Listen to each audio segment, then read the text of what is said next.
Gracias, compañero. Gracias a ustedes por invitarnos. Qué gusto poder compartir sobre lo que ha sido el proceso de transformación en nuestro país y de alguna manera también reflexionar un poco sobre el tema de América Latina.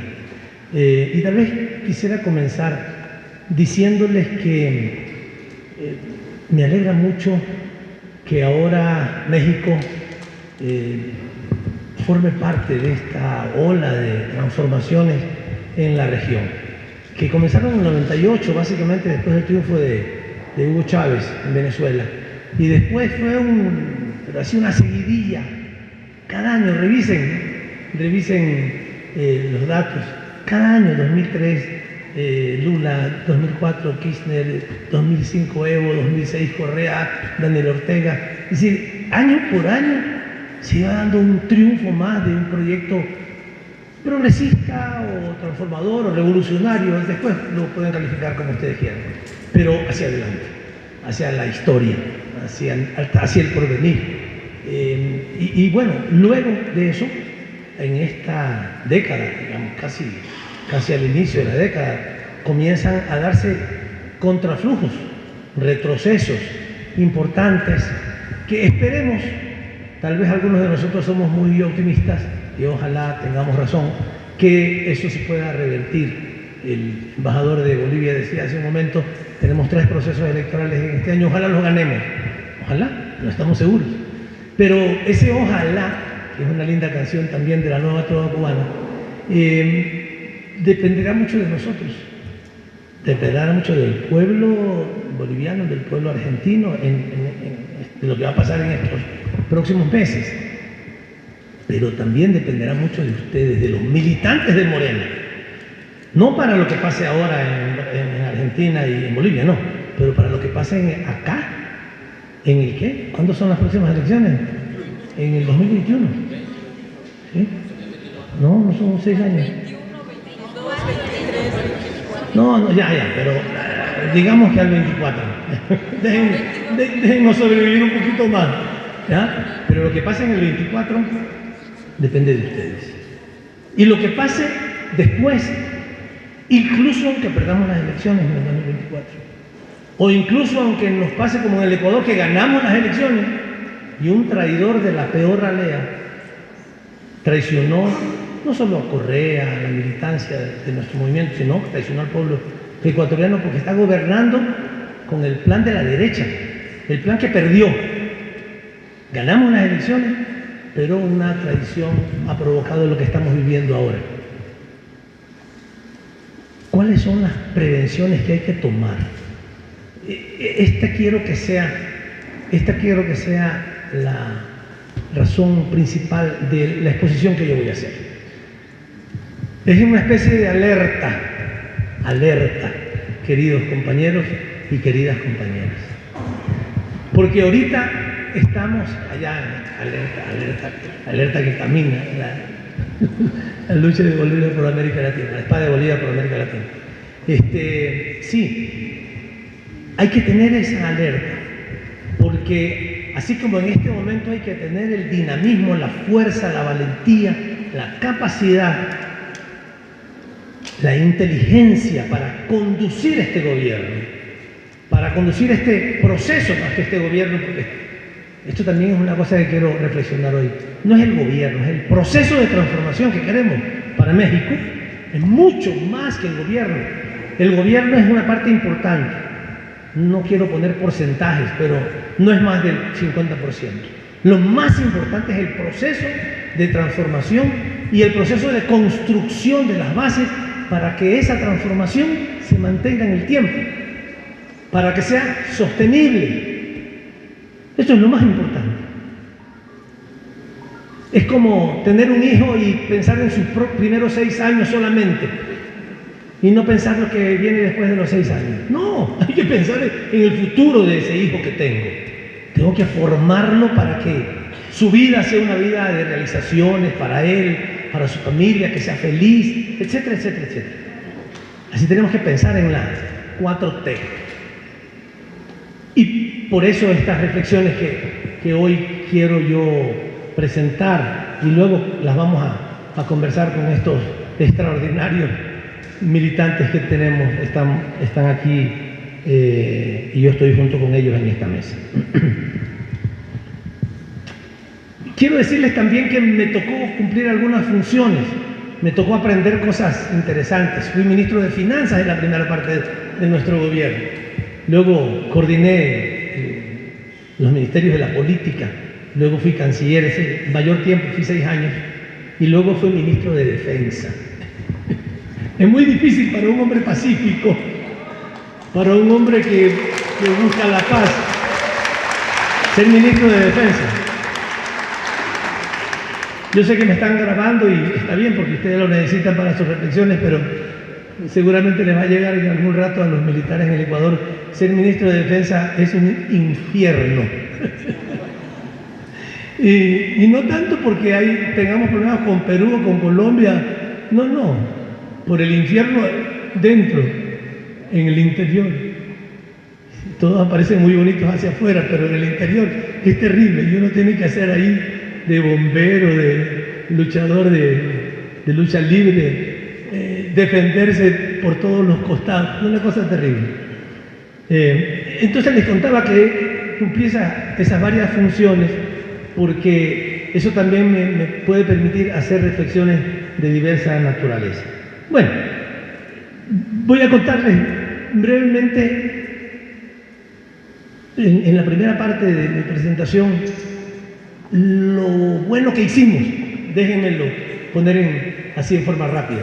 Lo bueno que hicimos, las cosas buenas que hicimos, que se pueden resumir en que trabajamos junto con nuestro pueblo para que nuestro pueblo tenga realmente derechos. Los derechos que están escritos en la Declaración Universal de los Derechos Humanos, que están escritos en la Constitución de la República desde hace muchos años atrás, etc. Esos derechos que muchos eran solamente letra muerta, pues nosotros trabajamos para que esos derechos fueran reales. Y trabajamos también por lograr progreso, mucho progreso, y lo logramos, y mucha equidad, corregir injusticias, pero también de lo peor que vivíamos en nuestro país, y muchos cambios importantes logramos.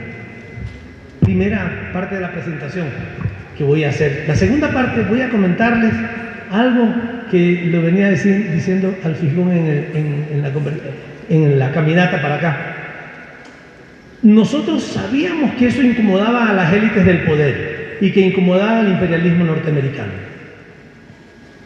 pero no nos preparamos suficientemente para estar listos para cuando ellos se desquitaran, para cuando ellos tomaran el poder, como ahorita que se han tomado el poder. No nos alistamos adecuadamente, suficientemente. Y eso es lo que quiero prevenirlos. Avancen, sí, pero avancen y preparen la defensa desde hoy. Es más, debía haber sido desde el 1 de diciembre, pero bueno, desde hoy, no demoren, no digan, no, ya después. Ahorita estamos haciendo las cosas que necesita nuestro pueblo. Déjenos. Y estamos aturdidos, agobiados, haciendo las cosas que nuestro pueblo necesita, ofreciendo los derechos, trabajando para su bienestar. No solamente avancen, también prepárense en la defensa, porque en cualquier rato esto pasa. Uno dice, bueno, el Estado mexicano es estable, no ha habido golpes de Estado. Siempre hay una primera vez. Las cosas pueden pasar en cualquier momento, ahora o después de 3 años, en 2021 o en el 24 o después. Pero nunca dejemos, y esa es mi alerta, nunca dejemos de estar preparados para la contrarrevolución. Porque no es que puede venir, tiene que venir. No hay ningún proceso de transformación en el mundo, ni de los grandes periodos, ni de los pequeños, que haya podido hacerse sin una reacción. Tan elemental como no hay acción sin reacción, pues esto va a pasar. No puede pasar, va a pasar, queridas y queridos compañeros. Por tanto, trabajen desde el primer día en eso. Y al final, tercera parte, haré unas reflexiones sobre el partido, justamente sobre algunas de las prevenciones que hay que tener en los temas partidarios. Comienzo entonces con la primera. La revolución ciudadana en el Ecuador. La derecha no se lo imaginaba porque nosotros no venimos de una tradición partidaria como la de Uruguay. El de Uruguay tenía un frente amplio de 30 años, partidos de izquierda, organizaciones sociales, una maravilla, y llegaron al poder, y están todavía en el poder, ¿verdad? Con Tabaré Vázquez, después Pepe Mujica, el viejo Pepe, luego otra vez Tabaré, ¿ya? Pero es un partido que tenía 30, 40 años de construcción, desde la guerrilla, los pamaros, etc. Nosotros no. Nosotros, digamos, casi que de repente, un outsider, como llaman, o sea, un tipo que vino desde afuera, que es Rafael Correa, que viene de la academia, en contacto con muchos compañeros que veníamos de la lucha social 20 y 30 años atrás, ¿ya? Nos pusimos de acuerdo y nos organizamos para, en un momento, digamos, duro de la historia económica del Ecuador, de la historia económica y social del Ecuador, porque habíamos tenido una crisis financiera que dio lugar a que 2 millones de ecuatorianos entre el 99 y el 2001 tuvieran que salir del país por el nivel de crisis que se produjo. Hicieron un feriado bancario, se robaron las 2/3 partes de la plata que la gente tenía en los bancos, hubo suicidios, 2 millones cuando teníamos 10 millones de habitantes. Entonces el 20% de los ecuatorianos se fue del país en 2 años por la crisis que vivíamos. La gente estaba harta de los partidos políticos, estaba harta de los políticos tradicionales. Llega esta figura nueva de Rafael Correa, en el 2005 lo nombran ministro de Finanzas de un gobierno que estaba ahí temporalmente, se hace muy conocido, habla en contra del Fondo Monetario, dice que tiene que haber una transformación en el Ecuador, la gente se queda maravillada y sin tener ni siquiera un partido político, no lo teníamos. Participamos en las elecciones, construimos un partido de la nada rapidísimo y llegamos al gobierno. La derecha no se imaginaba qué podía pasar porque no había antecedentes. Nunca un partido de izquierda había llegado al poder en nuestro país. Y llega este hombre diciendo que al Fondo Monetario lo va a mandar a su casa, que la base militar de Manta la va a regresar, es decir, le va a decir que aquí no pueden seguir, que va a poner en su lugar a la banca, que la va a regular. Eso era impensable después de la relativa consolidación del neoliberalismo en los años 90 y los 2000. Digamos, nadie creía que era más o menos en serio esto. Y comenzamos a hacer las cosas en serio, sin patrocinios externos, sin recursos que normalmente para hacer una campaña electoral se utilizan los recursos de grandes grupos financieros. No, nada de eso. Simplemente planteando la necesidad de que, y esta era una de las frases típicas de Correa, de que el ser humano está por encima del capital. Nada más. Muy sencillo. El ser humano está por encima del capital. Y el ser humano se lo respeta. A los trabajadores se los respeta. Una de las cosas que se planteó también en la campaña es que vamos a terminar con la tercerización laboral, con esta flexibilización que tenía a nuestro pueblo realmente, especialmente la clase trabajadora remunerada, en la lona. Y comenzamos entonces el proceso de transformación. Hicimos algunas cosas, yo se las voy a resumir en 2 páginas. Tuve que hacer una síntesis de muchas que teníamos, pero tomamos algunas decisiones que eran decisiones aspiradas, que eran de parte de la aspiración de nuestro pueblo durante muchos años y que dieron lugar pues, a que Correa, después de haber sido elegido en el 2006, a fines del 2006, comenzó su mandato en enero del 2007, fuera reelegido con una nueva constitución que hicimos en el 2009 y luego fuera reelegido en el 2013 en esas 2 ocasiones en la primera vuelta electoral, o sea, con más del 50% de los votos. Como aquí pasó con López Obrador, nada más que él tuvo una votación mucho más alta todavía. López Obrador tuvo más alta todavía que Rafael Correa, pero ganar en primera vuelta significa que pues el pueblo está listo a ese gobierno. ¿Cuáles fueron las cosas más fundamentales, determinantes que hicimos en nuestro gobierno. Uno, recuperar el rol del Estado. Pasar de ese Estado traidor, de ese Estado indolente, ineficiente, despreocupado, que le decía a la gente, bueno, cada quien que se la arregle como pueda, porque esta es la mejor manera de gobernar, es que el Estado sea chiquito, que no se meta en la vida de nadie. No, nosotros dijimos, no, el Estado tiene que tener un rol. Tiene que tener un rol regulador, tiene que tener un rol orientador y tiene que tener un rol redistribuidor. Tiene que cumplir un rol en un mundo, digamos, una sociedad moderna como la que vivimos y en una sociedad globalizada. Uno puede decirle a cada quien, miren ustedes lo que hacen por ahí, porque eso va a significar, como ya significó en las 2 décadas anteriores, un empobrecimiento de la mayor parte de la población y un enriquecimiento increíble de los más poderosos. Por ello, primera cosa importante, recuperamos el rol del Estado. Y comenzamos también a impulsar una serie de acciones fundamentales que tienen que ver con la organización del Estado y de las finanzas del Estado, de las finanzas públicas. Para hacerlo, lo primero que hicimos fue despachar al Fondo Monetario Internacional. Y yo les dije que fui ministro de Finanzas porque yo tuve el gusto de pagarle por anticipado 15 millones de dólares que le debíamos al Fondo Monetario de una deuda de algunos años atrás para que no joda.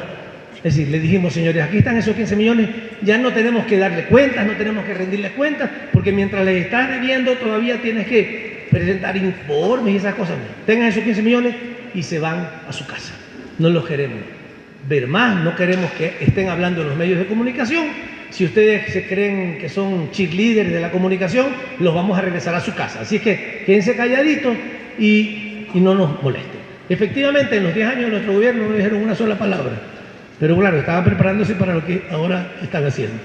Pero le dijimos al fondo, eso fue para nosotros fundamental, y al Banco Mundial, déjennos gobernar, porque ellos se han creído siempre con el derecho de gobernar a nuestros países, con sus cartas de intención, con sus condicionamientos, etcétera, con su plata, y nosotros lo pusimos de lado.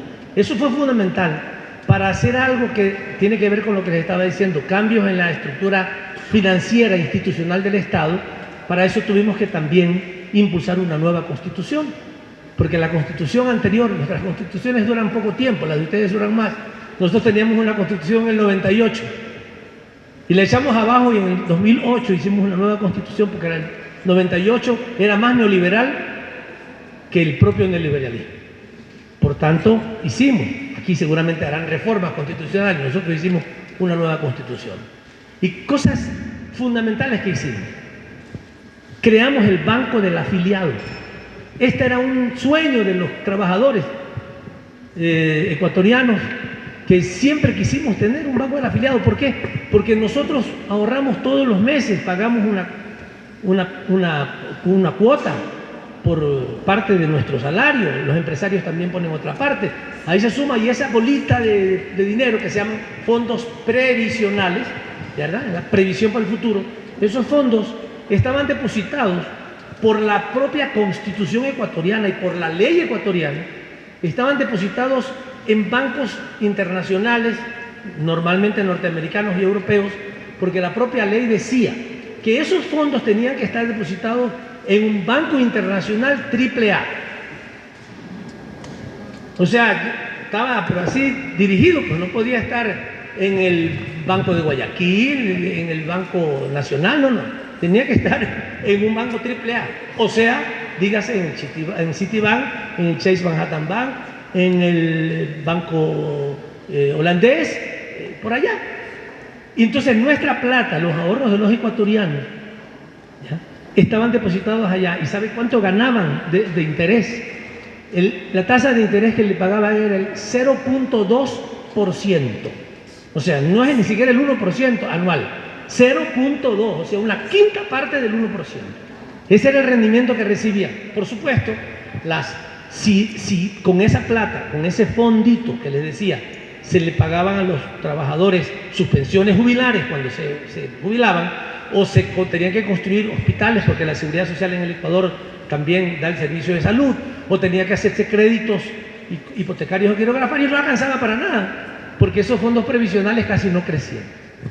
Nosotros creamos el Banco del Seguro Social y cambiamos la ley y la Constitución para que lo contrario de lo que decía antes, ahora es obligación que esos recursos de los fondos de los afiliados se inviertan en el Ecuador y además que se cree el Banco del Afiliado. Con la creación del Banco del Afiliado, decenas de miles de ecuatorianos hemos podido, porque yo también lo hice, construir nuestra casa. Y el Banco del Afiliado, o sea, el Seguro Social, ahora ya no gana el 0.2% de rendimiento, sino que tiene el 6 o 7% de rendimiento de esos recursos. ¿Se imaginan ustedes la diferencia? Ahora las pensiones jubilares en el Ecuador son muy buenas, muy buenas.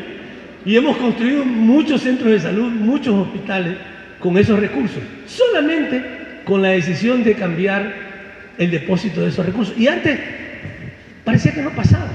Había como una sensación de los trabajadores de decir, oigan, pero con esa plata hagamos algo mejor.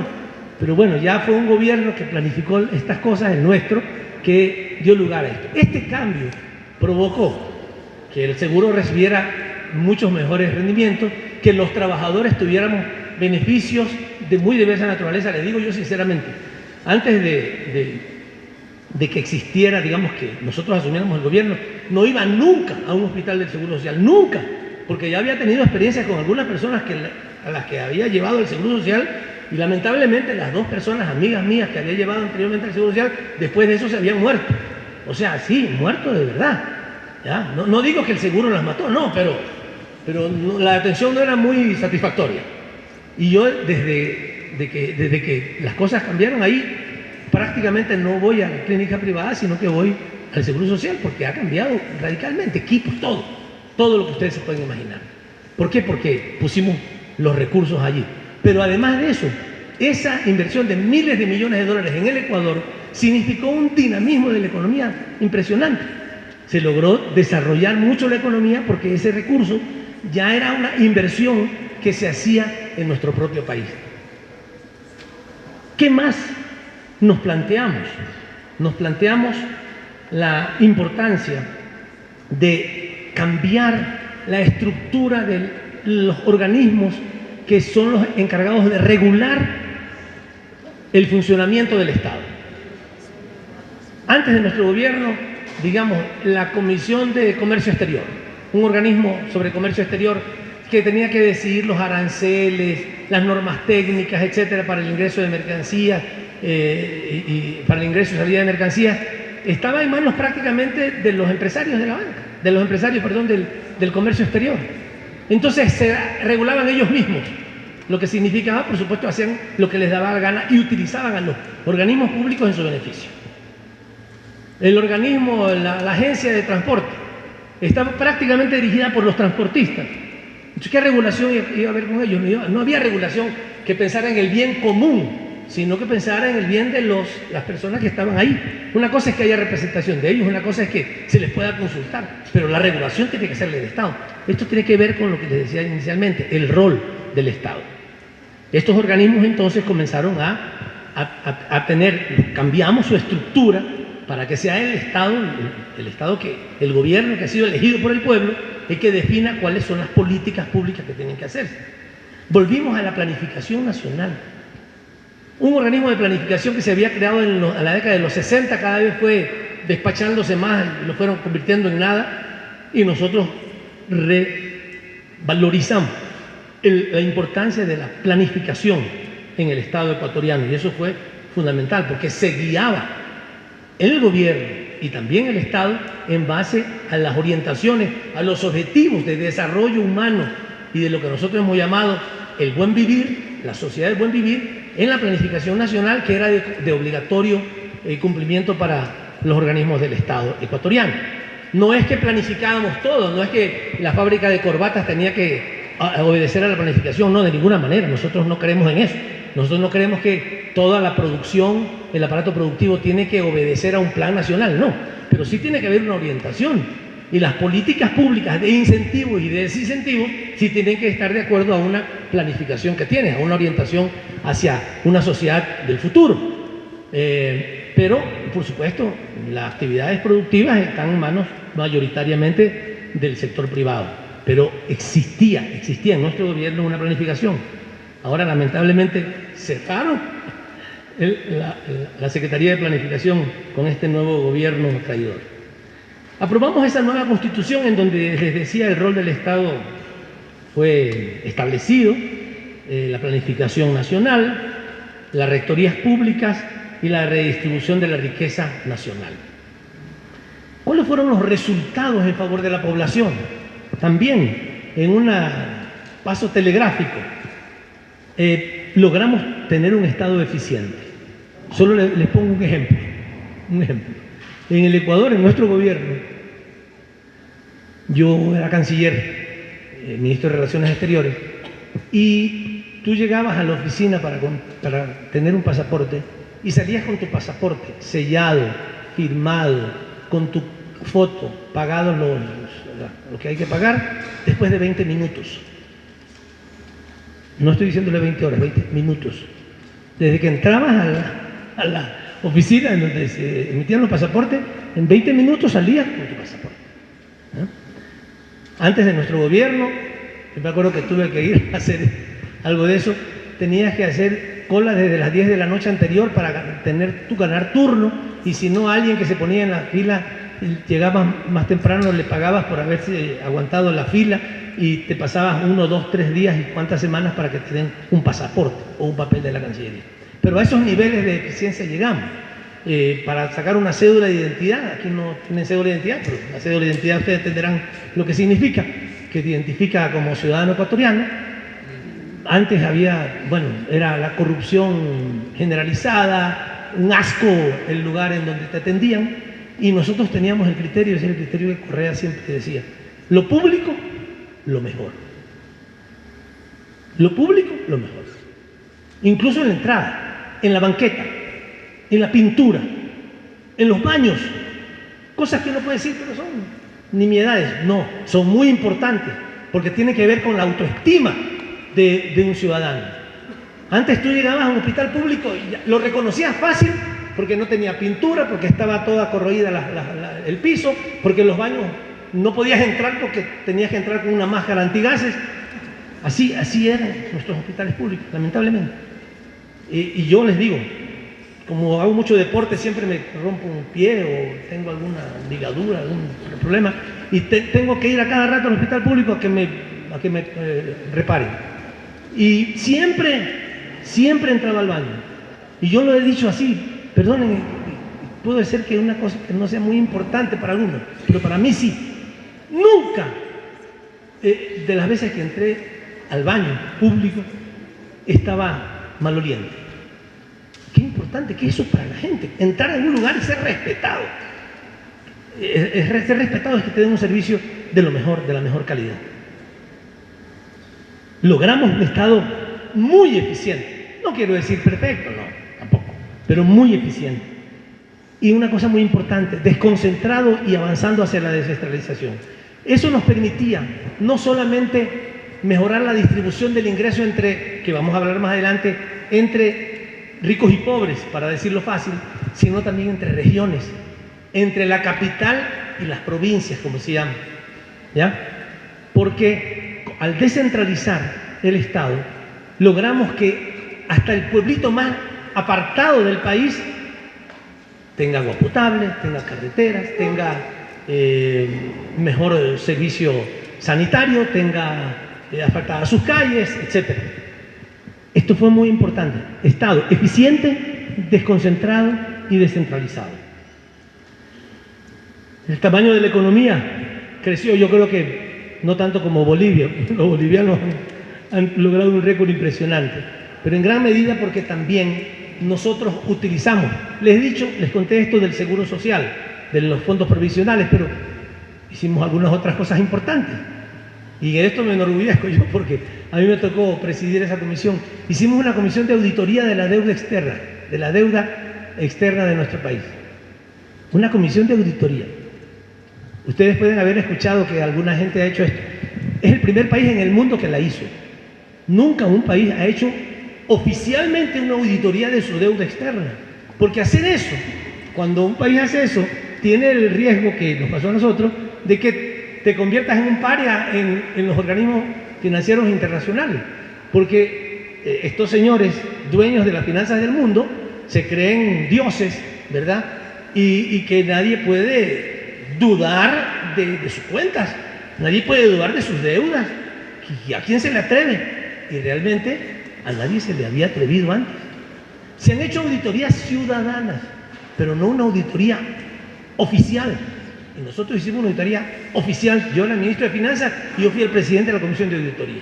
Después de un año que hicimos la auditoría y demostramos que ahí había atrocidades, ilegalidades, etcétera, etcétera, los propios dueños de los bonos del Estado ecuatoriano hacían fila para que se los compremos al 30% de su valor. Al 30%. Si una persona que tenía un bono del Estado ecuatoriano de $1 millón, hacía fila para que nosotros se lo compremos a 300.000. O sea, que nos olvidábamos la deuda y nos hacía una quita, como dicen los argentinos, una quita del 70% de su valor. Esto nos significó un ahorro multimillonario como Estado y dejamos de pagar muchísimos intereses y, por supuesto, mucha deuda por hacer la auditoría. Esto, por supuesto, que no significó que durante un tiempo no pudiéramos ni aparecer por el mercado de Wall Street ni por muchas otras instituciones financieras, porque no les gustó que hubiéramos hecho eso. Nosotros no incumplimos con la ley, simplemente utilizamos adecuadamente la inteligencia, el sentido común para hacer las cosas, y lo que sí hicimos fue transparentar lo que pasaba con esa deuda externa. Logramos un acceso gratuito y de calidad en la educación y en la salud. Yo debo decirles que sí nos enorgullecemos de tener los mejores centros educativos, yo diría que entre los mejores centros educativos y de salud de América Latina. Y los hicimos en esa década, con los recursos que logramos, primero por el Seguro Social que les había dicho, también por la auditoría de la deuda, pero también porque renegociamos los contratos petroleros. En el Ecuador teníamos contratos petroleros que se llamaban de participación. El Estado participa y las empresas participan. Entonces, las empresas se llevaban aproximadamente el 80% de los barriles que sacaban de nuestro subsuelo. El 80%, 80 barriles de cada 100, en valor se los llevaban ellos, y quedaba el 20% con nosotros. Hicimos una reforma a los contratos. Ahora ya no se llaman de participación, porque le decíamos, ustedes no tienen que participar de la riqueza que es de los ecuatorianos y que está ahí abajo. Ahora vamos a contratarlos para que ustedes, con su tecnología, nos ayuden a sacar el petróleo. Entonces ahora se llaman contratos de prestación de servicio. Nos prestan un servicio, les pagamos por el servicio, pero no es que ustedes van a compartir parte de nuestro petróleo. Les pagamos para que ustedes tengan un rendimiento razonable, y ahora en nuestro gobierno nosotros recibíamos 80 de cada barril y 20 aproximadamente a lo que se llevaban ellos por el trabajo que hacían. Pero qué distinto. Y por último también algo que fue muy importante, en el Ecuador era, como decía también Rafael Correa siempre, era deporte nacional no pagar impuestos. La gente se ufanaba. Mira, no pagué nada de impuestos, un gran empresario, tenía millones, tenía miles de trabajadores, no pagué nada de impuestos. ¿Cómo lo hiciste? No, es que usé el artículo tal del Código Fiscal que me permite tal cosa y entonces no pagué nada. No pagamos impuestos. Nosotros triplicamos el cobro de impuestos en apenas 4 años. Triplicamos, sin aumentar las tasas, solamente cobrando bien.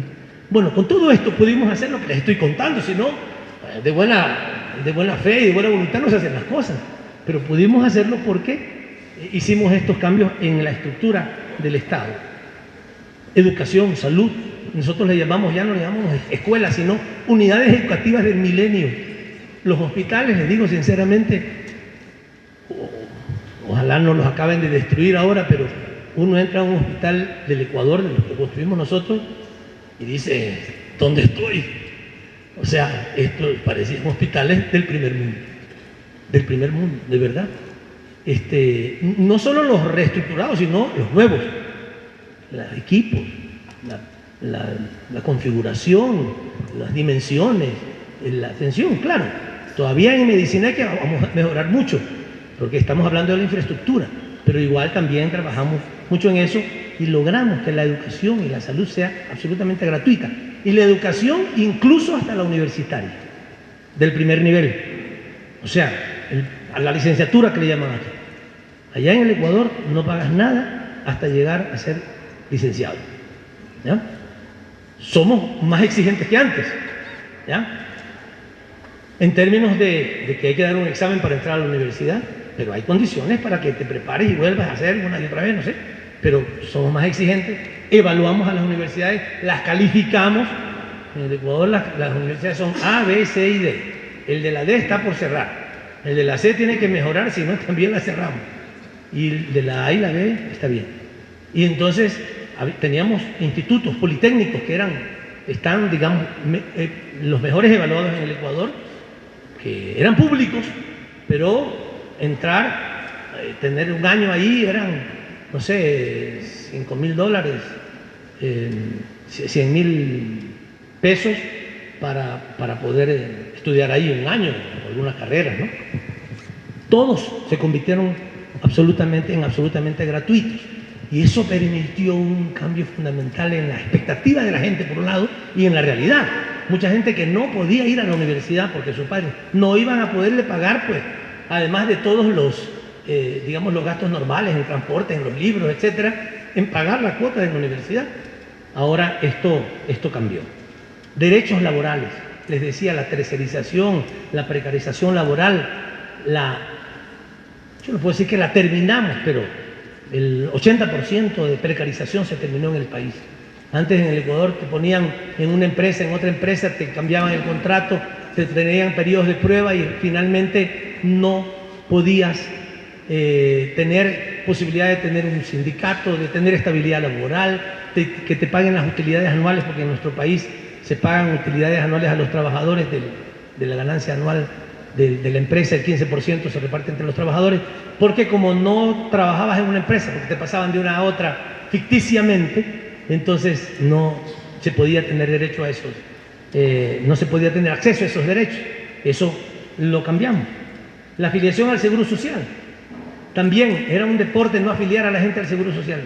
¿Por qué? Porque la sanción por no afiliar a un trabajador tuyo al Seguro Social era una sanción administrativa o una multa. Entonces, por lo menos el 60 o 70% de los ecuatorianos que trabajaban en relación de dependencia no estaban afiliados al Seguro Social. Porque la gente se la pasaba ahí, digamos, se ahorraba esa platita. Incluso a veces hasta con el consentimiento del trabajador. Porque el trabajador decía, mejor que me paguen un poco más ahorita. Pero no se daba cuenta que cuando se terminara su vida no iba a poder recibir una pensión jubilar. Bueno, ¿qué hicimos? No nos quedó otra más que hacer una consulta popular. Y en la consulta popular planteamos que la sanción para el que no afilia a su trabajador al Seguro Social no sea una sanción administrativa, sino penal. O sea, es un delito. En Ecuador ahorita, en este momento, es un delito. O sea, te vas a la cárcel por no afiliar al Seguro Social. Entonces, antes de que la consulta se haga, anunciamos. Antes, por supuesto que ganamos la consulta, ¿no? Y ya se hizo una ley para establecer eso. Pero antes de que la consulta se haga, ya se habían afiliado al doble de personas que estaban afiliados antes de hablar de la consulta. Por el miedo de los empresarios de que iban a tener que pagar una sanción penal. Tuvimos que hacer cosas así un poquito fuertes, ¿no? ¿Por qué? Había que hacerlo. Es que si no, con la buena fe, no, por favor, afilien, no, que le vamos a mandar un inspector. Al inspector finalmente después lo corrompían también y no afiliaban. Pero ahora no hay nadie que no esté afiliado a la Seguridad Social en el Ecuador. Y antes era, les digo, más del 50%. Las trabajadoras remuneradas del hogar, llamadas empleadas domésticas o criadas, ellas sí, ya era peor. Además de que no eran afiliadas al Seguro Social en su gran mayoría, por ley ganaban el 50% del salario mínimo vital. Por ley. O sea, la ley establecía su salario mínimo. Cuando nosotros llegamos al gobierno, el salario mínimo era $150 mensuales. Nosotros lo dejamos en $390 mensuales. Pero cuando llegamos al gobierno en el 2007 era $150 el salario mínimo legal. ¿Cuánto ganaban las empleadas domésticas? 80. O sea, el 50%, 75 sería el 50%, 80, el 50%. El argumento era, es que ellas estaban en la casa, comían la comida de los señores. Y también a veces se lavaban las manos ahí, gastaban el agua de la familia. Y a veces dormían ahí, pues entonces también hasta sudaban en la sábana. Entonces no tenían muchos gastos. Como no tenían muchos gastos, no tenían por qué ganar más. Está bien con $80 mensuales. Nosotros hicimos una ley que permitió que creo que en 2 años o 3 años llegaran al nivel del salario mínimo de los trabajadores en general. Pero por lo menos tenía que ser así. Incluso las trabajadoras no remuneradas del hogar, las llamadas amas de casa, ahora tienen también posibilidad de ser afiliadas al Seguro Social. Ellas mismas como trabajo voluntario, como afiliación voluntaria. Pero es muy importante. Muchas esposas muchas veces dicen, no necesito si mi esposo está afiliado. Ya está bien. Y cuando ya tengas 50 años y tu marido se busque una muchachita más joven, ¿qué te va a pasar? Tú tienes que estar afiliada también, tienes que tener tu pensión jubilar, porque es muy común que pase esto, ¿no? No digo por nadie que esté aquí, porque aquí todos los que estamos aquí somos santos varones, nunca vamos a hacer nada despectivo como eso, pero eso pasa, ¿ya? Y entonces la gente tiene que estar afiliada. Entonces las trabajadoras no remuneradas del hogar tienen derecho a afiliarse, los artistas, los canillitas, los repartidores de periódicos, los limpiadores de zapatos, todos tienen ahora en el Ecuador posibilidad de afiliarse. Les hablé del Banco del Afiliado, personas con discapacidad, un trabajo extraordinario. Las personas con discapacidad, la vergüenza de la gente por tener una persona con discapacidad hacía que en muchos casos los tuvieran metidos en cuevas, guardados en la casa, encadenados. Encontramos unas personas en jaulas porque tenían problemas cerebrales. Eso lo transformamos completamente. Además, la obligación de las empresas que tuvieran más de 20 trabajadores de tener por lo menos el 4% de trabajadores de su nómina con personas que tengan algún nivel de discapacidad. No significa que no tuvieran ninguna capacidad, pero bueno, si eran sordos, si tenían problemas en la vista. Hay muchas personas con discapacidad pequeña mental que trabajan, muchas personas en el Ecuador, y que ya no son una carga económica para su hogar, sino que son antes bien una fuente de ingresos incluso para su hogar. Pero también lo más importante es recuperar la dignidad de los ecuatorianos, de saber que una persona con discapacidad no es un monstruo, no es una persona de la que tenemos que avergonzarnos ni esconder, sino que es un ser humano que tiene una discapacidad, porque muchos de nosotros tenemos más discapacidades que ellos, de otra naturaleza, y no nos escondemos. Eso también se trabaja. Nuestro trabajo con los migrantes fue también muy importante. Las obras de infraestructura en nuestro país nunca antes habían sucedido. No hay ningún periodo en la historia en que el Ecuador tuvo tantas vías, las mejores vías. Les digo sinceramente, las empresas televisoras de Colombia y de Perú sacaban reportajes avergonzándose. Decían, salimos de las carreteras del Ecuador y entramos al submundo de las carreteras colombianas o peruanas. Porque construimos vías, construimos 8 hidroeléctricas en nuestro gobierno, 8.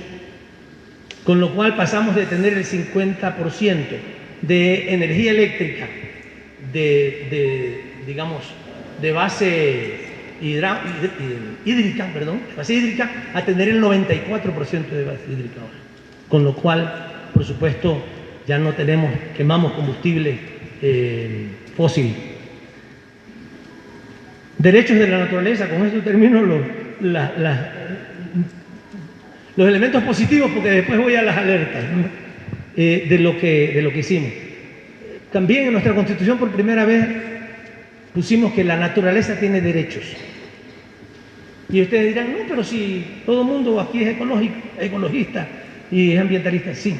Pero el criterio de los abogados, con el perdón de los abogados que están aquí, que son a veces un poquito cerrados, aunque los que están aquí tampoco serán personas muy iluminadas, pero muchos abogados dicen que para ejercer un derecho uno tiene que tener una facultad de conciencia, o alguien que lo ejerza en tu nombre.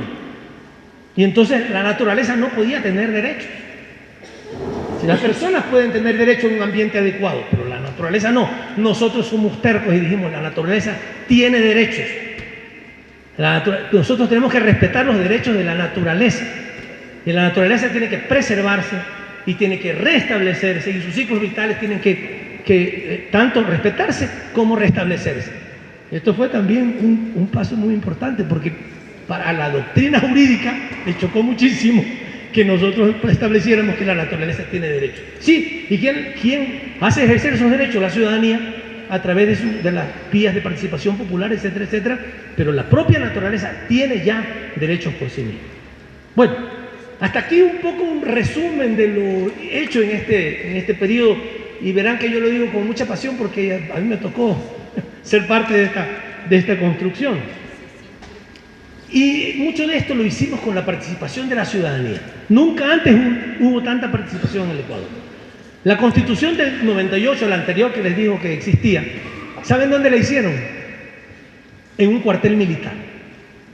En un cuartel militar, en el periodo de la vieja partidocracia que nosotros llamamos. La hicieron en un cuartel militar para que nadie los vaya a joder, nadie las vaya a interrumpir, no los molesten, no les hagan manifestaciones. En un cuartel militar, una constitución política. Ahí la hicieron. Nosotros la hicimos donde nació Eloy Alfaro, un héroe de nuestro país, liberal, el que hizo la revolución, la transformación liberal en nuestro país a principios del siglo XX. En un pico, en una loma, para que todo el mundo pueda ir.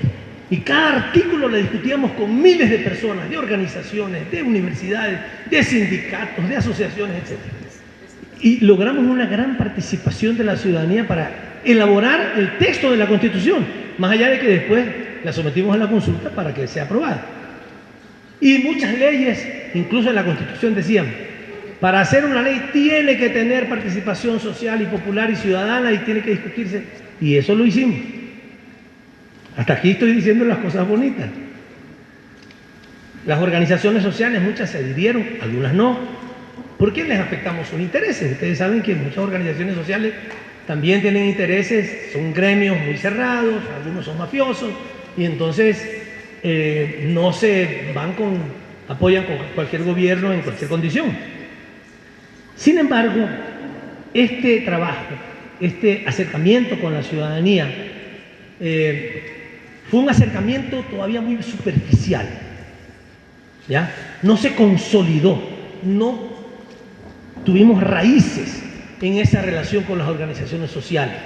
Participaban, los llamábamos, sí, vamos a hacer esta ley, ¿qué dicen? Sí, cambiemos estos artículos, muy bien, muchas gracias, chao. Y hacíamos la ley. Hacíamos la Constitución. Pero no tuvimos elementos que permitieran que después eso se protegiera.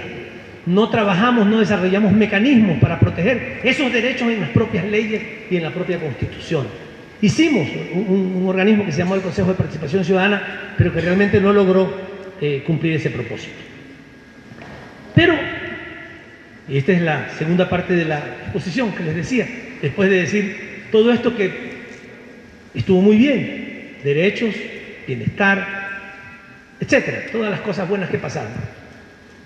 Pero sí se afectaron algunos sectores, los sectores poderosos. Los sectores empresariales y la banca fueron afectados por todo esto que les estoy diciendo. A la banca les dijimos, a ver, esa tasa de interés ustedes no pueden cobrar. La tasa de interés, no sé qué están haciendo, pero si me permiten y les pido que no lo hagan porque me distraen a mí y al público. Morena, no hagan esas cosas cuando estamos exponiendo. Bueno, ya me distraje, yo me distraigo rapidísimo. Bueno, entonces les decía, esto tuvo impactos en la banca. Los banqueros no nos podían ver, nos odiaban, pero nos odiaban hasta la muerte. Porque les dijimos, a ver, la tasa de interés máxima para este tipo de créditos es tanta. Y eso lo decía la Junta Monetaria y Bancaria. Eso pero ni de broma pasó antes, nunca, jamás. Los bancos eran los dueños del país, cobraban lo que les daba la gana, había que sacar plata del banco. Yo tenía que ir con mi tarjeta a sacar plata del banco y me cobraban por sacar mi plata. Creo que aquí también pasa eso todavía. Perdonen, estoy hablando de más. Yo tenía que sacar, en Ecuador estamos dolarizados, 50 o 100 pesos, me cobraban 3 pesos por sacar 100. ¡Mi plata!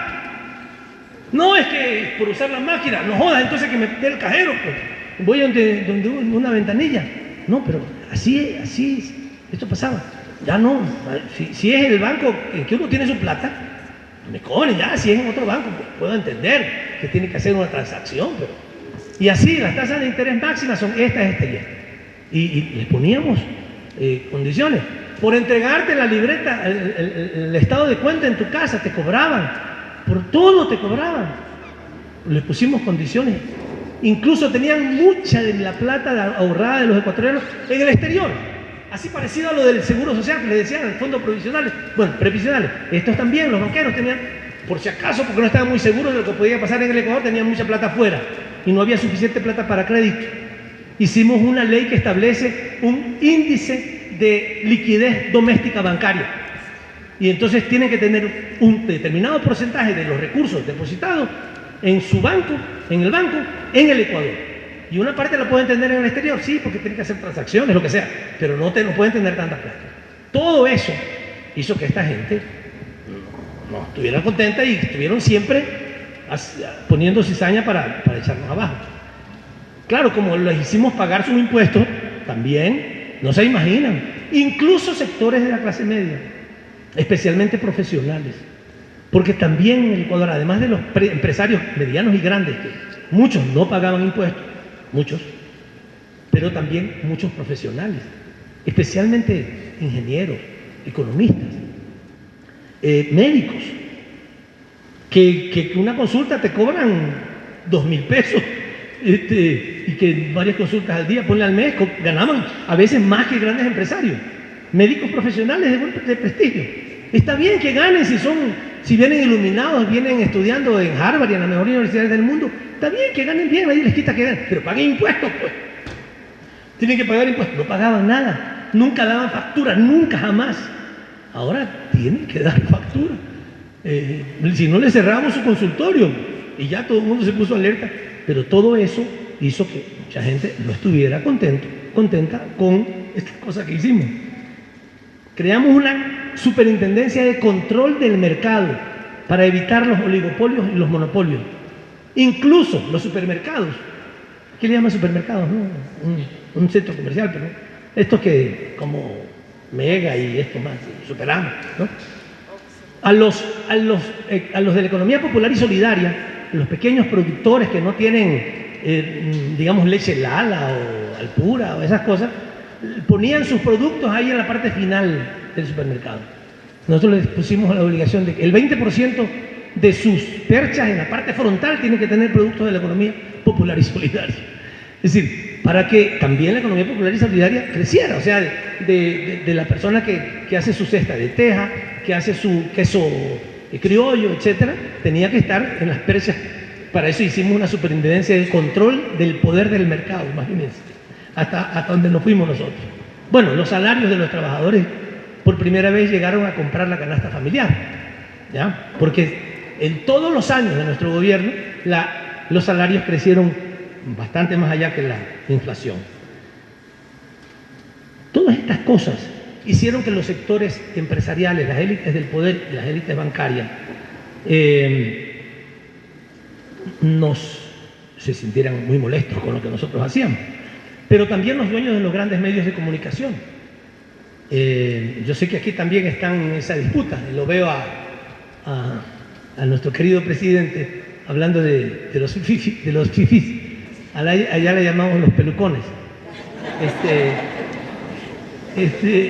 Entonces, bueno, esta gente está acostumbrada a decir lo que sea, ¿no?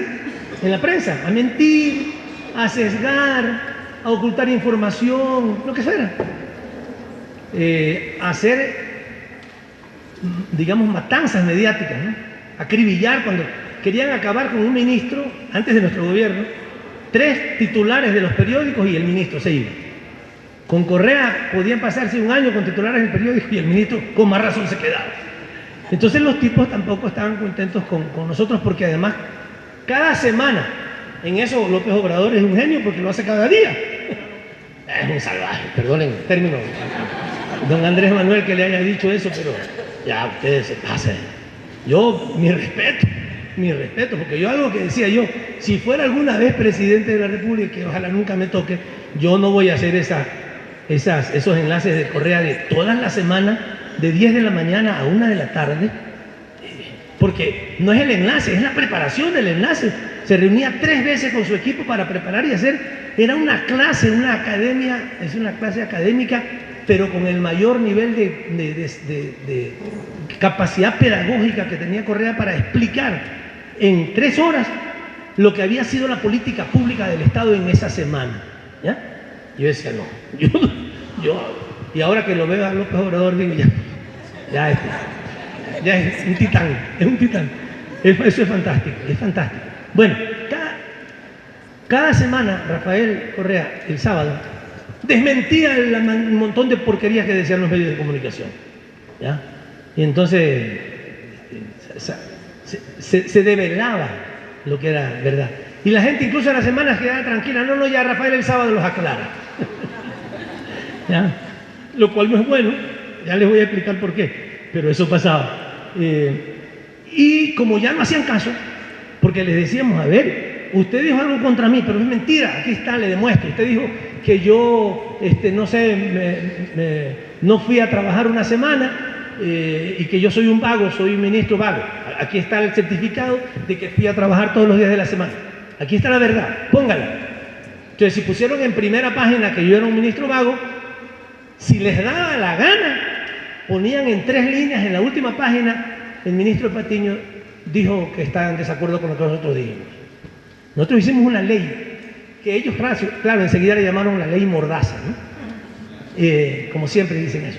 Pero esa ley, que se llama Ley de Comunicación, en esa ley sobre este tema establecimos que la persona que es afectada por una mentira, un sesgo, etcétera, o ¿cómo se llama el término mediático?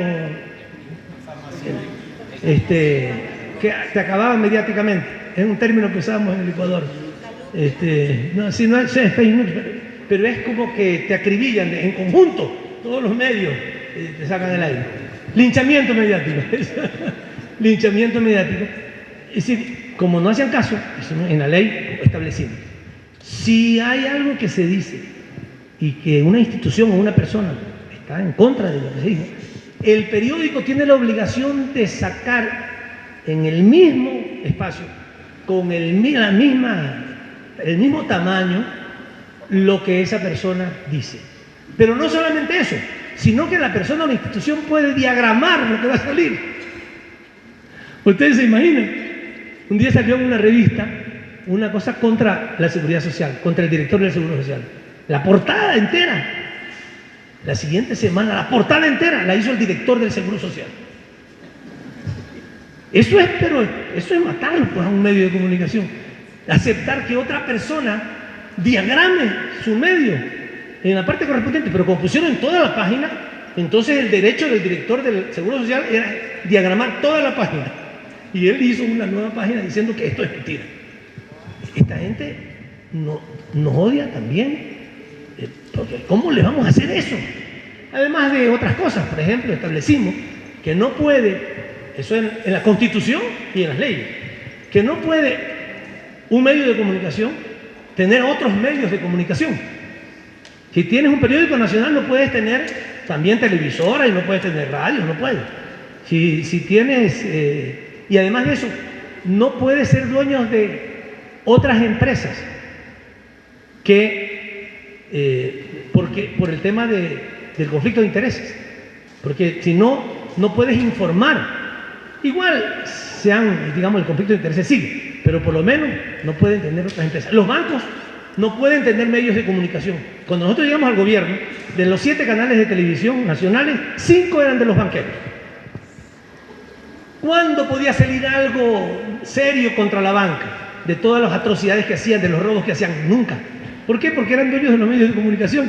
Y si tú decías algo, te destrozaban ese medio de comunicación, que era propiedad de un banco, y todos los otros en solidaridad con ese banquero.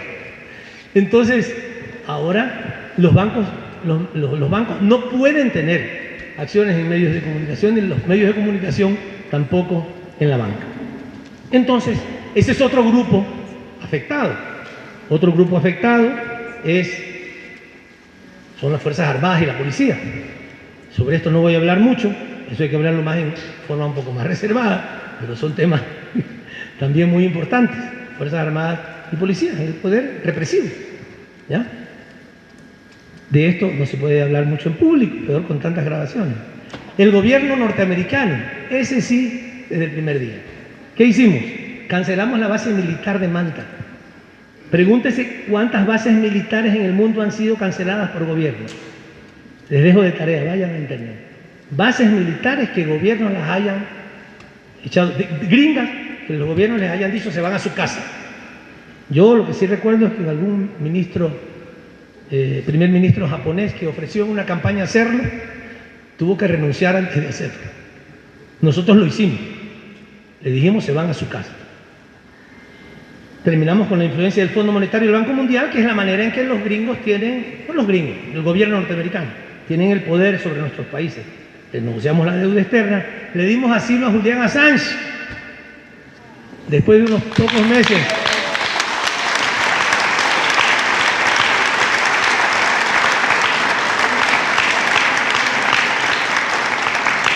les digo aquí en secreto, ningún otro país le quiso dar asilo. No porque no lo respetaran a él, sino, si saben esto, ¿no? Así se dice así también, a uno se le da un poquito de miedo, ¿no? Se le hace así, una parte del cuerpo. No le quisieron darle asilo. Y nosotros se lo dimos. Fue una decisión muy valiente del presidente Correa.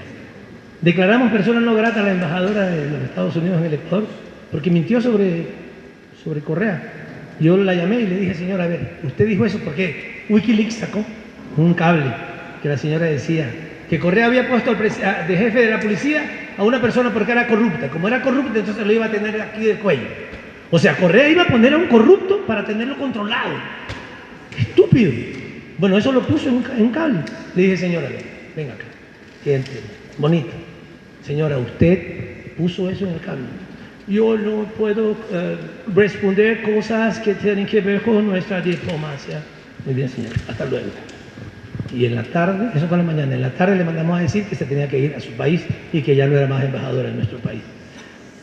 Así los tratamos, así los tratamos.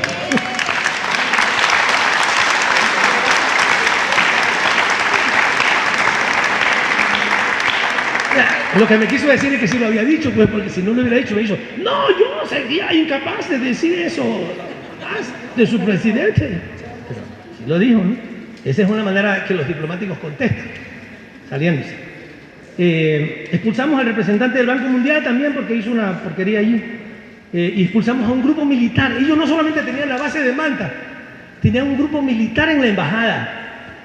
Ese era otro. Y ese grupo militar estaba infiltrado, cuando nos dimos cuenta que estaba infiltrado por un accidente, nos dimos cuenta, estaba un gringo en un helicóptero de la Armada de la Fuerza Aérea Ecuatoriana. ¿Qué pasó? ¿Por qué no se cayó? No se cayó, era gringo. Bueno, pero nos dimos cuenta, ¿y qué hace ese señor en el helicóptero?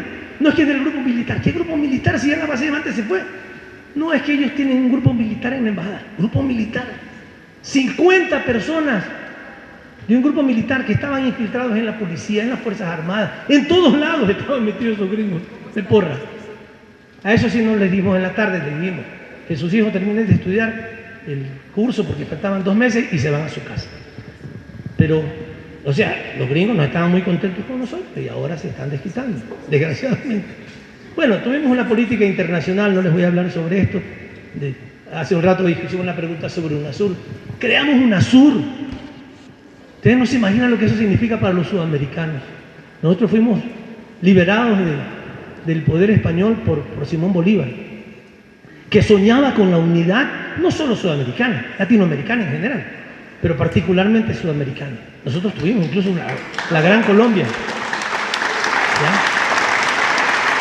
¿Ya? Éramos un solo país.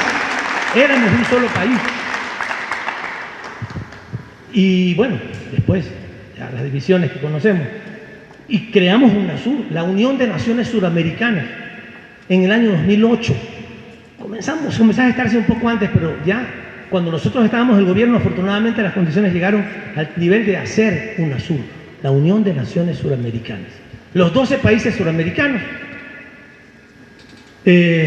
constituidos en una, incluso esos países reconociendo de alguna manera lo que íbamos haciendo nosotros. Recién teníamos un año del gobierno, consideraron que debería ser Quito la sede, la capital de UNASUR, y ahí construimos el edificio de UNASUR. Y después de eso, con esa pata, más SICA, que es el Sistema de Integración Centroamericano, y más CARICOM, que es el Sistema de Integración Caribeño, creamos la Comunidad de Estados Latinoamericanos y Caribeños, la CELAC, que une a todos los países de América Latina, con excepción de Estados Unidos, bueno, a todos los países de América, perdón, con excepción de Estados Unidos y Canadá, o sea, los latinoamericanos y caribeños. Esa construcción costó mucho, porque la burocracia diplomática es terrible también, terrible. Normalmente no quieren hacer nada, además, muy progresista. Y además, muchos están entregados a los designios de los Estados Unidos y, por tanto, nos costó mucho, pero lo hicimos. Y eso también, incluso muchos presidentes, entre ellos Correa, decía en algunas ocasiones, la CELAC, esta Comunidad de Estados Latinoamericanos y Caribeños, está destinada a ser quien reemplace a la OEA.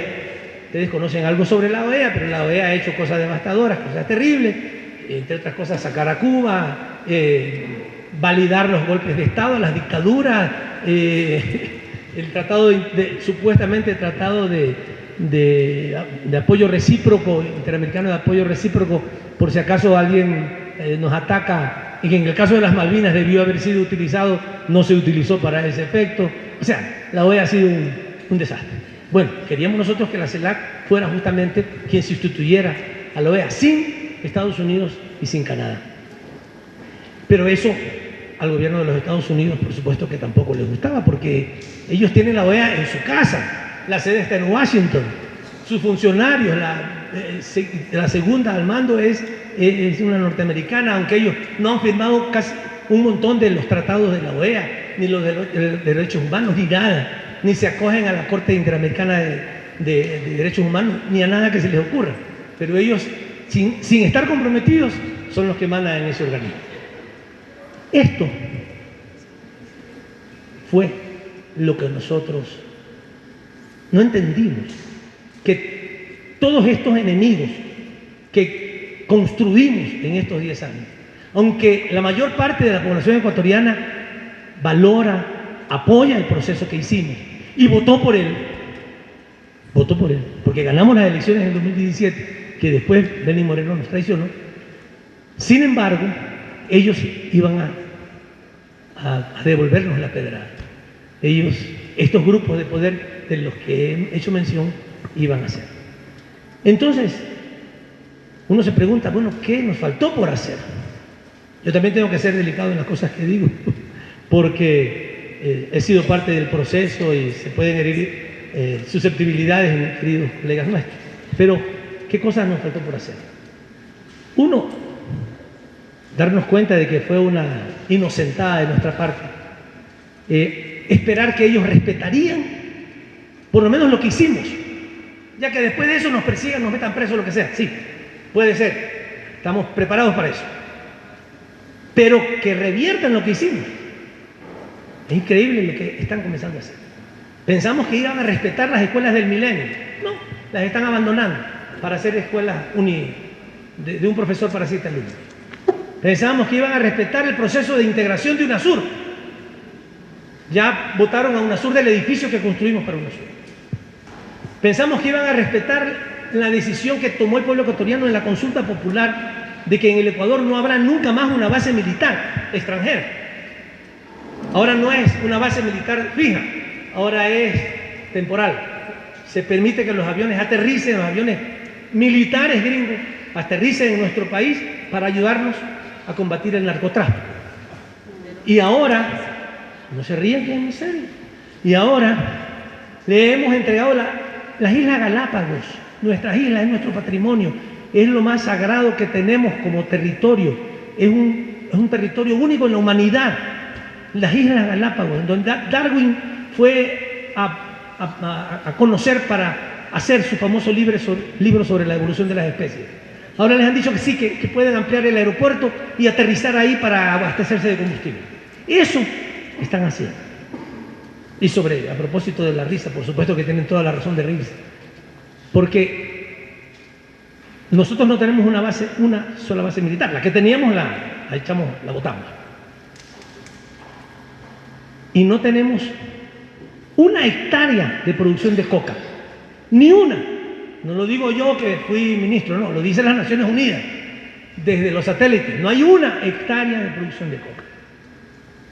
En Colombia hay 9 bases militares gringas, 9. Y han bajado el cultivo de coca, felizmente. De 171.000 hectáreas que tenían en el 2017, han bajado de 171.000 a 169.000. Un aplauso para las bases militares gringas. Imagínense, es el país que más produce coca en el mundo. Es el principal abastecedor de coca para la producción de cocaína del mundo. Y Estados Unidos, por casualidad, es el mayor consumidor de coca del mundo. Y las bases militares gringas están en Colombia para asegurar el negocio. Para eso están ahí, para que no entren otros grupos, para que no entren otras mafias y sean los mismos que hacen las cosas, porque si no, con todo el poder económico, tecnológico, mediático, financiero, de inteligencia que tienen los gringos hace rato, se habría terminado la producción de coca pues, en Colombia. Porque no es la producción de coca de Bolivia, que los bolivianos producen coca para consumirla, por el problema de la altura y porque es parte de su cultura. Pero la coca, pues no la cocaína, que es otra cosa. La cocaína es para volar, la coca es para mantenerse bien, ¿verdad? Entonces, nosotros no admitimos, nunca nos imaginamos que se iban a dar marcha atrás en los procesos. Pensamos que podían quedar como detenidos. Nos distrajimos y es lo que yo les quiero decir, no se distraigan de lo más importante, de prepararse para el regreso del poder que estaba instaurado aquí. Y si le ponen un alto a los gringos para prepararse, porque ellos van a querer regresar al poder. ¿Ya? ¿Y qué nos pasó a nosotros? Como es normal, entre comillas, llegas al gobierno, el presidente necesita 20 ministros, 25 ministros, pero además necesitas viceministros y subsecretarios y directores y papá. Y el gerente de la empresa petrolera y el gerente de la empresa de luz y el gerente de acá y los de acá y miles de funcionarios. ¿De dónde tomas? Del partido. Y dejas al partido huérfano. No permitan que eso les pase. A lo mejor ya les está pasando. Pero cuidado, les pasa eso. O sea, a nosotros nos pasó y después estuvimos, ¿qué pasó? Sí, el partido no hace nada. Sí, porque si los dirigentes del partido estamos acá, en el gobierno. Ah, pero son militantes. Sí, somos militantes, pero también somos burócratas. Y por más que no quieras, tienes que cumplir. Peor todavía con un presidente como Correa, que de las 6 de la mañana está llamando a decir: oye, salió esto en el periódico Patiño, ¿qué pasó? ¿Por qué no atiendes? Y ya no tienes tiempo ni de dormir. Entonces, yo de todas maneras era militante. Yo fui el director del movimiento, de nuestro movimiento, durante los 4 primeros años del gobierno. Pero no podía tener pues el tiempo, si al mismo tiempo era ministro, para poderme dedicar al partido, a consolidarlo, a fortalecerlo. Entonces, un cuidado. No desgranen el partido por mandar gente al gobierno. Está bien que haya. Tenemos que tener los mejores ministros, sí. Pero también, los secretarios le llaman ustedes, pero también tenemos que tener a la mejor gente. En buena hora que también tenemos a la mejor gente en nuestro partido. Y aquí está un ejemplo de ello. Pero también tenemos que tener más de estos, de esta calidad. Los mejores tenemos que tenerlos en el partido. Nosotros nos constituimos en una fenomenal fuerza electoral. Ganamos todas las elecciones que se nos pusieron enfrente y que nos pusimos enfrente. Consultas populares, referéndum, constitución, todas las ganamos. En el 2014 tuvimos un pequeño tropiezo, más o menos importante, en las elecciones de gobiernos locales, pero fue fenomenal. Terminaban las elecciones y el partido no seguía consolidándose. ¿Qué tenemos que reconocer? Primero, aquí son pocas y últimas reflexiones. Dejamos la conducción del proyecto político en manos del gobierno en vez de que debiera seguir estando en manos del partido. El poder distrae, te ocupa, te puede corromper, te aburguesa, te transforma. Se lo estoy diciendo yo que fui 10 años ministro de Correo. Que yo, por supuesto, no me corrompí, ni me aburguesé, creo.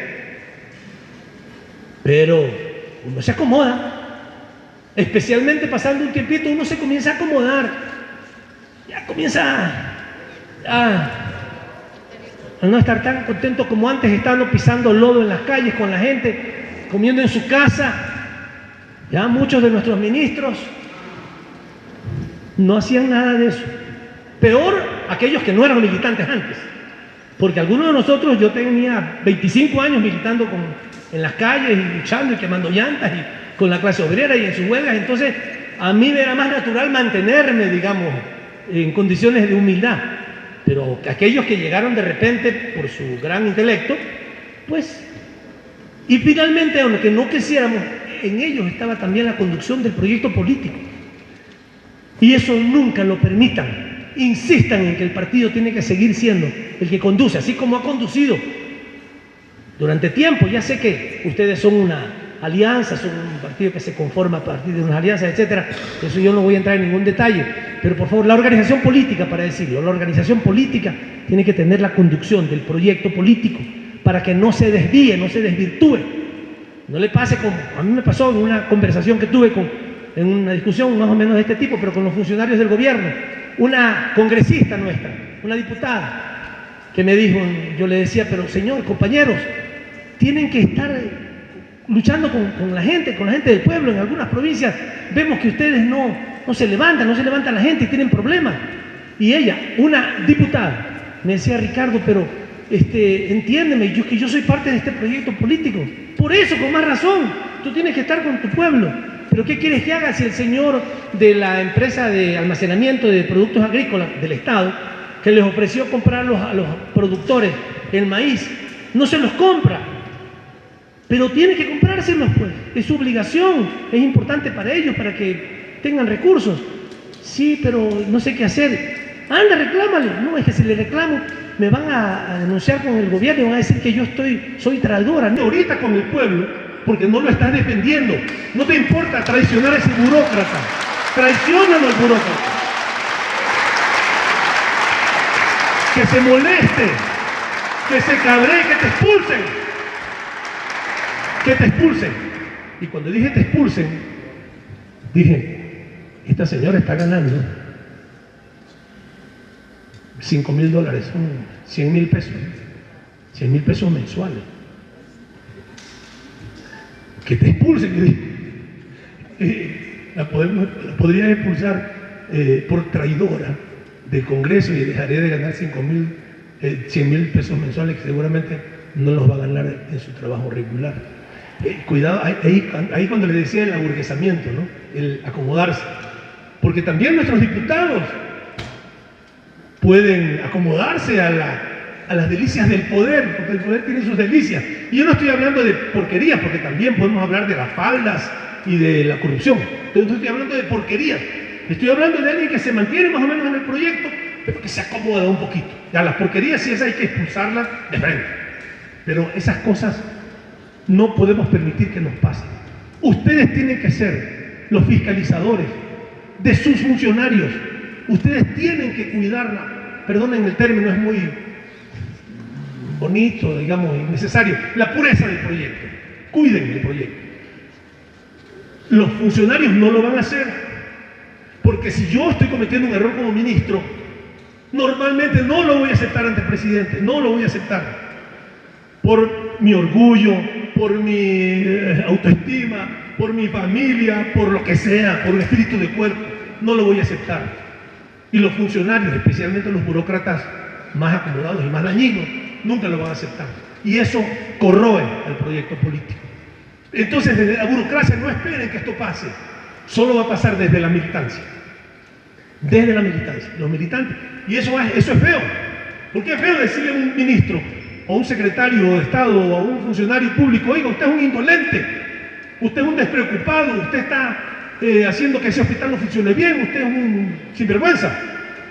Les va a provocar problemas. La única manera de asegurar que esto se mantenga es que ustedes cuiden su proyecto. Y nosotros no lo hicimos así. Nosotros no lo hicimos así. Nosotros sobrevaloramos la función de los funcionarios. Y lo que le decía de Rafael Correa, que mi respeto, ese es un líder extraordinario, ¿ya? Mi respeto, que tiene para mí muchos errores porque es un ser humano como nosotros, ¿no? Pero, por ejemplo, esa brillantez que él tenía para aclarar las cosas el sábado, hacía que los militantes estuviéramos así. El sábado Correa los aclara. Y nosotros no íbamos a aclarar al pueblo. Y a pesar de que cuando comenzamos el gobierno estábamos día y noche en los barrios, ya al quinto año ya no íbamos de noche a los barrios. La militancia, lamentablemente, y la conducción del partido, lamentablemente, ya descuidó eso y se burocratizó. Debo decirles con pena, en algún momento, hasta para entrar al local del partido había que pedir audiencia. En algún momento, no quiero ir más allá, pero ya parecía un ministerio, una secretaría, no un partido, con militantes que entran y salen y que hacen bulla y que... ¿ya? Todo lo que estoy diciendo es una autocrítica en donde yo también me siento culpable de estos descuidos que tuvimos. No logramos consolidar una organización suficientemente democrática, no digo que no era democrática, pero suficientemente democrática. Porque la democracia es fundamental para advertir estas cosas, pues. Pero si tú tienes, y si nosotros endiosamos demasiado a nuestros compañeros, entonces lo que digan ellos, lo que ellos consideren, no, todos nos podemos equivocar, y más nos equivocamos si estamos en el gobierno, mucho más. Pero tiene que ser una organización suficientemente amplia, profundamente democrática. Claro que hay que tomar decisiones, tiene que haber también un momento, alguien que decía, bueno, esto se hace de esta manera. Sí, tiene que haber ejecutividad, pero tiene que haber democracia, participación. Tiene que ser deliberativa, con iniciativa y con acción política permanente. Cuidado les pasa lo que nos pasó a nosotros. ¿Cuándo salíamos a las calles? Cuando alguien quería hacer algo contra el gobierno. Nosotros teníamos que salir a las calles siempre, pero dejamos de salir a las calles. Normalmente a festejar el aniversario del gobierno, ahí salíamos por nosotros mismos. Pero si no salíamos cuando alguna organización le hacía un problema a Correa, entonces nosotros no los enfrentábamos directamente, no íbamos a hacer una contramarcha, pero ese mismo día hacíamos otra en otra calle, para demostrar que Correa tenía que no apoyar. Pero no teníamos, perdimos iniciativa política, perdimos acción política permanente, capacidad de movilizar a nuestra militancia. Más todavía, una cosa, la más importante de todas, capacidad de seguir influyendo en la ciudadanía que está afuera de estas cuatro paredes. En la ciudadanía, más allá de la militancia. Perdimos ese contacto con la ciudadanía, ese contacto permanente. Y eso nos está significando que en este momento, después de 2 años de traición de Moreno, todavía el tipo está en su puesto. Debería estar en su casa ya hace rato. Pero nuestra capacidad de movilización todavía no es suficiente. No hemos recuperado la capacidad para hacerlo. No logramos tampoco constituir un importante polo de articulación entre nuestro movimiento y las organizaciones sociales. Incluso nos peleamos con muchas de ellas, a veces por tonterías. Hay una canción de Rafael que dice: por una tontería que no es nada, estás haciendo un mundo, haciendo un drama. que luego al despertar te pesará. Uf, si me dejan sigo cantando. Pero a veces por tontería. Mi esposa que está atrás se ríe porque siempre cantamos esa canción. Sí, nos peleamos con algunas organizaciones. Yo pienso, retrospectiva y autocríticamente, que pudimos no haber tenido estos enfrentamientos innecesarios. En eso los bolivianos han sido más pacientes. Correa no tenía mucha paciencia, te lo digo, lo conozco. Y los venezolanos han cuidado muchísimo más ese fortalecimiento partidario y la relación con la ciudadanía. Y a pesar de la enorme crisis económica que han vivido durante varios años, en gran medida por el bloqueo gringo, ¿ya?, están ahí todavía, parados, con todas las dificultades que tienen, porque han tenido un trabajo extraordinario políticamente. La formación política, que vaya más allá de una charla, que sea sistemática, que forme, no solamente que eduque escolásticamente, que forme, y esa formación tiene que ser con hechos, tiene que ser con práctica. A nuestros militantes, especialmente a los jóvenes, tenemos que formarnos en la práctica política, no solamente enseñarles algo bonito ahí, una explicación, una charla chévere, ya se van a su casa, no. Ok, ándate a la asociación de pescadores a trabajar con la gente, vamos a trabajar con las organizaciones juveniles, vamos a trabajar con los campesinos, vamos a los ejidos, vamos a hacer esto. Ahí se forma, yo me formé ahí. Yo estudié mucho, estudié aquí, además les cuento. Estudié en la UAM de Iztapalapa, aquí hice mi licenciatura en Economía, allá por 1920. Yo aquí estudié y por eso soy tan mexicano, no tanto como ustedes, pero soy mexicano de corazón. ¿Ya? Aquí me formé.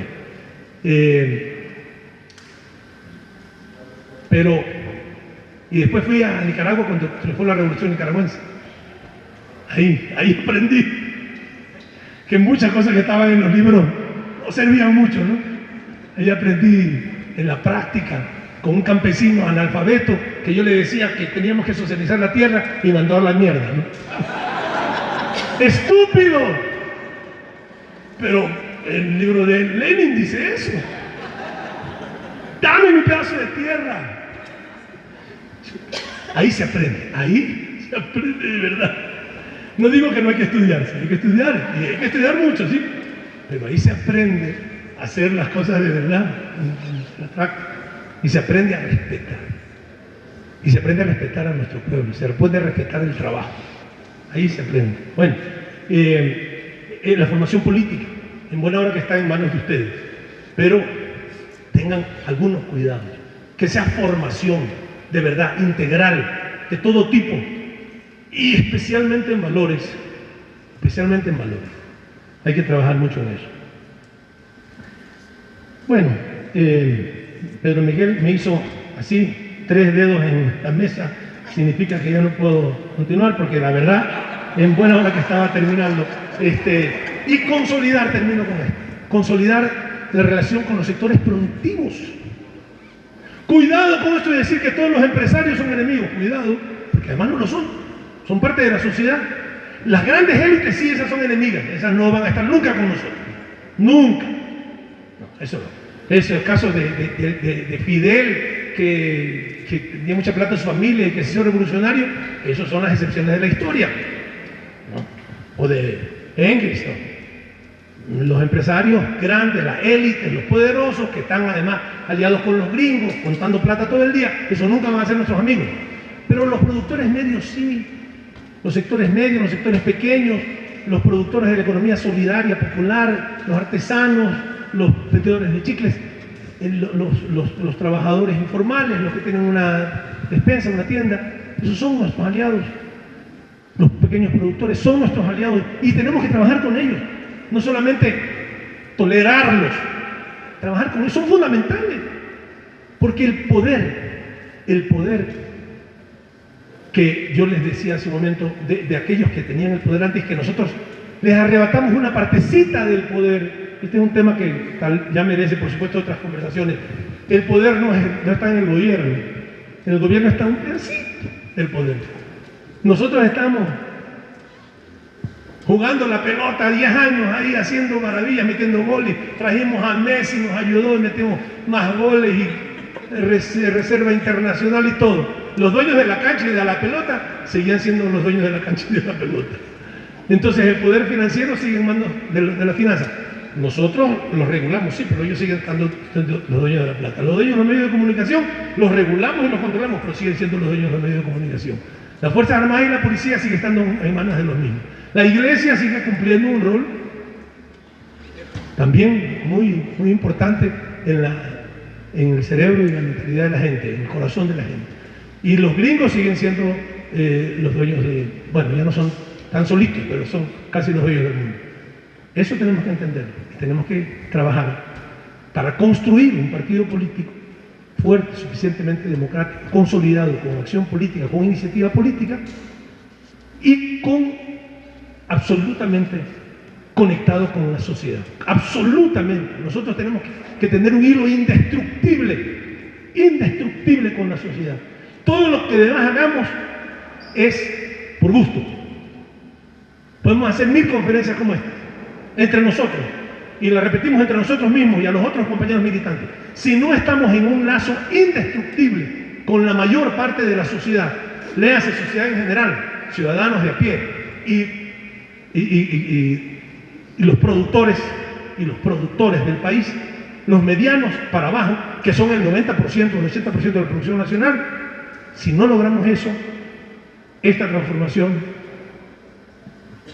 está destinada al fracaso. Gracias.